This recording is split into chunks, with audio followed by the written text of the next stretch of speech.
সায়দাবাদে বাসের এই অবস্থা।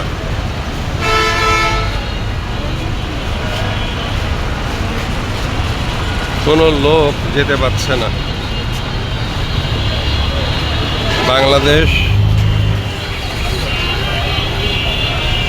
প্রত্যেকটা গাড়ি লাইন দিয়ে দাঁড়িয়ে আছে।